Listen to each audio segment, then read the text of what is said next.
আল্লাহর এই জমিনে আল্লাহর দিন বিজয়ী হোক, এটা আপনারা কে কে চান? আমি চাই ইনশাআল্লাহ। এই পরীক্ষায় আমরা আল্লাহর দিন পাস করলাম।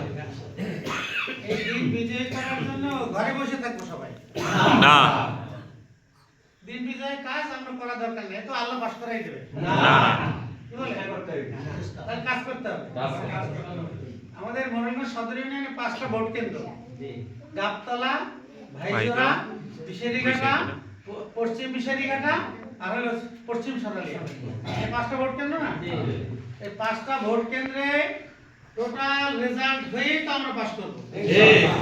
আমাদের 144টা ওয়ার্ড উপজেলায়, পৌরসভায় 9টা, শরণখোলায় 36টা। এই সকল ওয়ার্ডে আমাদের রেজাল্ট ভালো হলে তো আমরা পাস করব ইনশাআল্লাহ। আচ্ছা, এইবার আসেন, পাস করতে তো সবাই চাই, কিন্তু পরীক্ষা দিতে চাই না। কি কর? তাই কি হবে? আমরা এখন একটা পরীক্ষার হলে আছি। কি পরীক্ষা? বিপদ মুসিবত, এটা একটা পরীক্ষা। কি বলে? পরীক্ষা না? সুদী, অর্থ সম্পদ, চেহারা সুরাত, যোগ্যতা, এটা আরেকটা পরীক্ষা। কি বলে? ঠিক আছে। আমরা এখন 16 বছর বিপদের মধ্যে ছিলাম, পরীক্ষায় পাস করছি, এজন্য আল্লাহ আমাদের দোয়া কবুল করছে। আমরা চাইছি এতটুকু, খালি কইতাম আল্লাহ আরে একটু সরাও। কি সবাই এই কথা কইতাম? 100%। আল্লাহ আরে একটু সরাও। আল্লাহ দোয়া, এই সারা বাংলাদেশের মানুষের দোয়া একত্রিত কইরা এতে যা হইছে, তোরা তো সবাই মিলে দোয়া করছ, আমি কবুল করলাম, আর ওরা একটু সরাইলে না দাবাব করে তোরা বেবাস হয়ে গেছে। কি হইছে না? তাহলে এখন এই দোয়া আমাদের আল্লাহর কাছে কবুল হবে। এই ব্যবস্থাটা কি বহাল থাকলে ভালো হয় না এটা আবার বন্ধ হয়ে যাবে?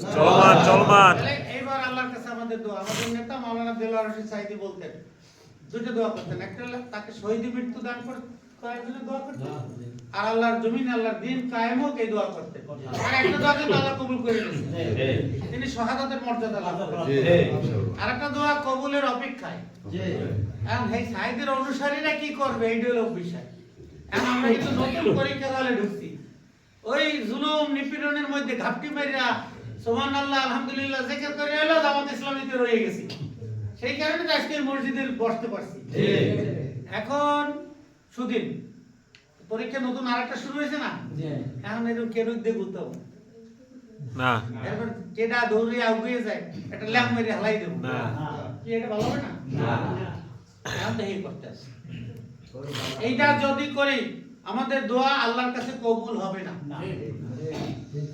এই মসজিদের ইমাম পেড়া মাওলানা আবু বকর, ও তো এই গ্রামের ভাই না, ওরা ইমামতি মানে কিনা? আমরা এখন বড় মাওলানা ইমামতি করে মরে মসজিদে পড়তে দেব না। কি আমরা কি এরকম করি? আজান হইছে, ওয়াক্ত হইছে, ও এখন ইমাম, ওর পিছনে নামাজ পড়বো।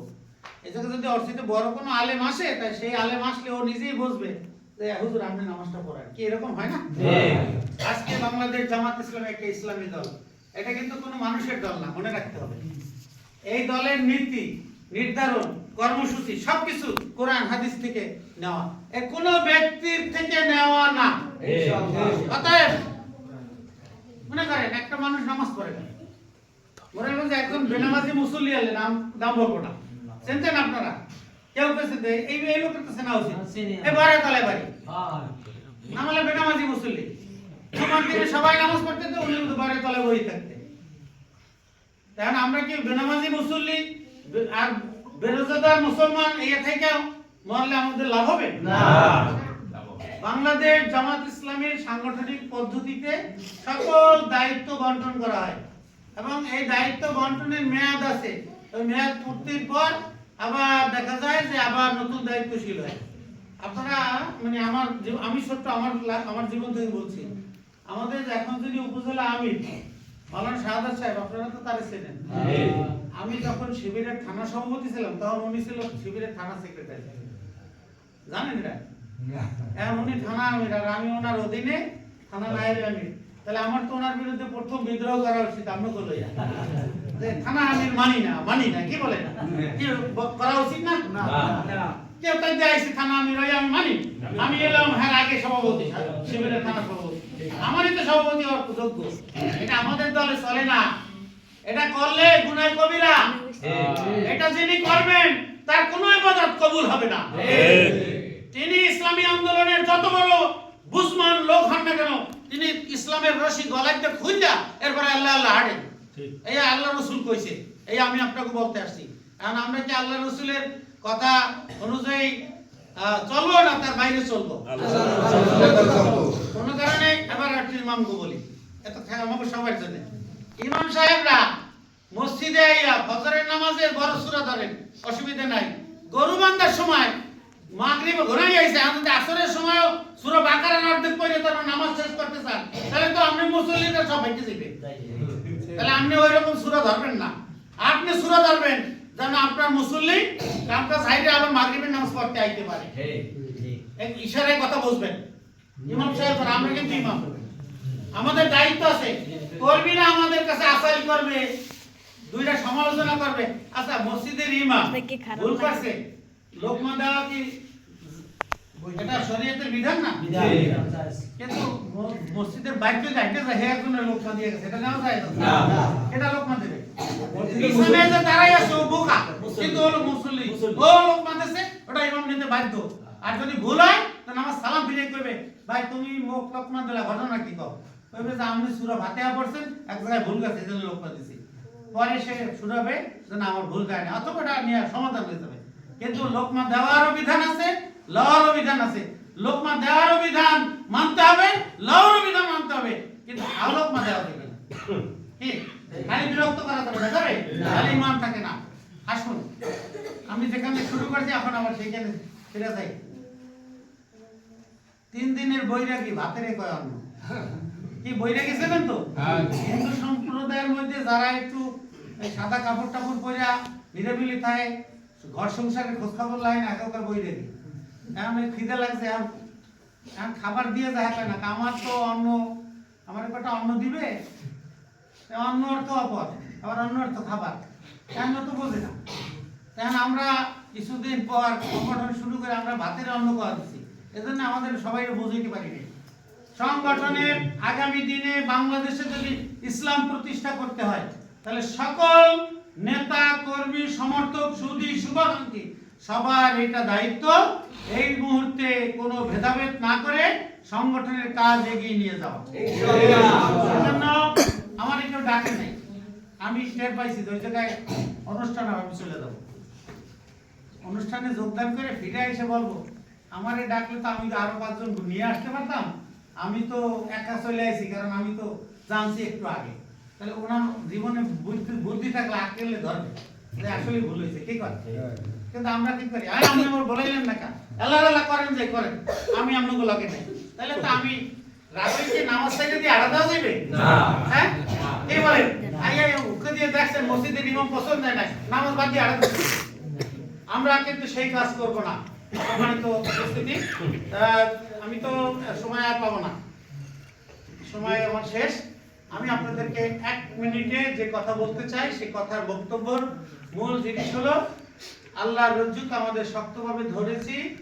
আমাকে কিন্তু কেউ ঘাবড়াইয়া তারপরে মানে ঘুষ দিয়ে এনে আমি নামছে না। আমরা কি কেউ এনে এরকম হয়েছে যে আমাকে সবাই খেদাই খেদাই লইছে, এরপর ভয় কে এনে না না না, কার খুশির জন্য? আল্লাহ, আল্লাহর খুশির জন্য। এই দিন বিজয়ী হলে আমাদের লাভ ইনশাআল্লাহ, আর এই দিন পরাজিত হলে আমাদের লাভ। শুধু আমাদের কি রকমের লাভ? দুনিয়ায় লাভ, পরকালেও লাভ। আমরা যদি এই কাজের সাথে জড়িত না থাকি তাহলে আমরা ক্ষতিগ্রস্ত হব। বাংলাদেশের এখন যে প্রেক্ষাপট তৈরি হয়েছে, তাতে এই দেশে ইসলামপন্থী লোকদের হাতে দেশের দায়িত্ব আসা অতীব জরুরি। এটা জামাত ইসলামের লোকদের প্রয়োজন না, এই দেশের নাগরিকদের প্রয়োজন। এটা কি একটু বুঝে বলি, ইমানদার সৎ যোগ্য লোকের হাতে যদি দায়িত্ব না থাকে, তাহলে দেশ তলাবিহীন চুরি হয়ে যাবে নিঃসন্দেহে। কোনো আমরা দেখতে পাইছি যে এক গ্রুপ খাইয়ে লয়ে দেশ ছাইয়া যেভাবে চলে গেছে, দেশ তো এমনি ভিখারি হয়েছে। আগামী দিনে দেশ চলবে কেমনে যদি টাকা পয়সা না থাকে? আর যা আছে আর যদি সব খাওয়ার লোকদের হাতে চলে যায়, তা আমাকে তো অবস্থা আরো খারাপ হয়ে যাবে। সেই তালিকায় আমরা নাই, এই দেশের সকল মানুষ। এই জন্য এই দেশে এখন ইমানদার সৎ যোগ্য লোকদের হাতে নেতৃত্ব আসা দরকার। যারা নিজেরা খাবে না, লুটপাট করবে না। এটা কি নাগরিকদের মৌলিক প্রয়োজন কিনা? কারণ এই কোন জায়গায় পাওয়া যাবে? কি বাংলাদেশের মানুষের জানতে ভাই আছে? এই 13-14 মাসে মানুষের দেশের মানুষ জানছে না। এই কাতারের লোক কারা? আমরা। কারণ আমরা এই কাজটা করবো ইনশাআল্লাহ। আমি আপনাদের সাথে এই দ্রুততম সময়ের মধ্যে যে আপনারা প্রোগ্রাম করলেন ভালো হয়েছে। অধ্যক্ষ আব্দুল আলিম একজন মানুষ, জামাত ইসলামের একজন প্রতিনিধি প্রার্থী, কিন্তু এখন জামাত ইসলামের প্রার্থী না, অধ্যক্ষ আব্দুল আলিম মোরেলগঞ্জ মানুষের প্রার্থী। আচ্ছা, এবার একটু প্রশ্ন করি, বলেন যে মোরেলগঞ্জ উপজেলার নাম কোন ইউনিয়নের নাম? মোরেলগঞ্জ সদর ইউনিয়নের নাম। তাই জাগো আল্লাহ মর্যাদা বাড়াই দেয়, হ্যাঁ নিজেকে মর্যাদা কমাইবে না, কি কমান যাবে না। মোরেলগঞ্জ সদর ইউনিয়ন থেকে জামাত ইসলামীর প্রার্থী অধ্যক্ষ আব্দুল আলিমকে বিপুল ভোটে বিজয়ী করা, এটা এখন আমাদের প্রেস্টিজের ব্যাপার, এটা আমাদের মর্যাদার ব্যাপার, এটা আমাদের সম্মানের ব্যাপার। অতএব ভাইজোরা, মোরেলগঞ্জ সদর ইউনিয়নের একটা গুরুত্বপূর্ণ জায়গা। এই গ্রামের মানুষগুলো খুব ধনী না, কিন্তু সবাই ইসলাম প্রিয়, যেটা একটু আগে ফরহাদ ভাই বলছে। সুতরাং আমরা আল্লাহর দ্বীনের জন্য যে কোনো ফয়সালা, যে কোনো সিদ্ধান্ত মেনে নিতে বাধ্য ইনশাআল্লাহ। আমাদের সেই মানসিকতা আছে, শুধুমাত্র একটা জায়গায় একটু দুর্বলতা আছে। এবার এই ওয়ার্ডের সভাপতি কেনা দাঁড়ান, সভাপতি, সেক্রেটারি কেনা, সহসভাপতি কেনা,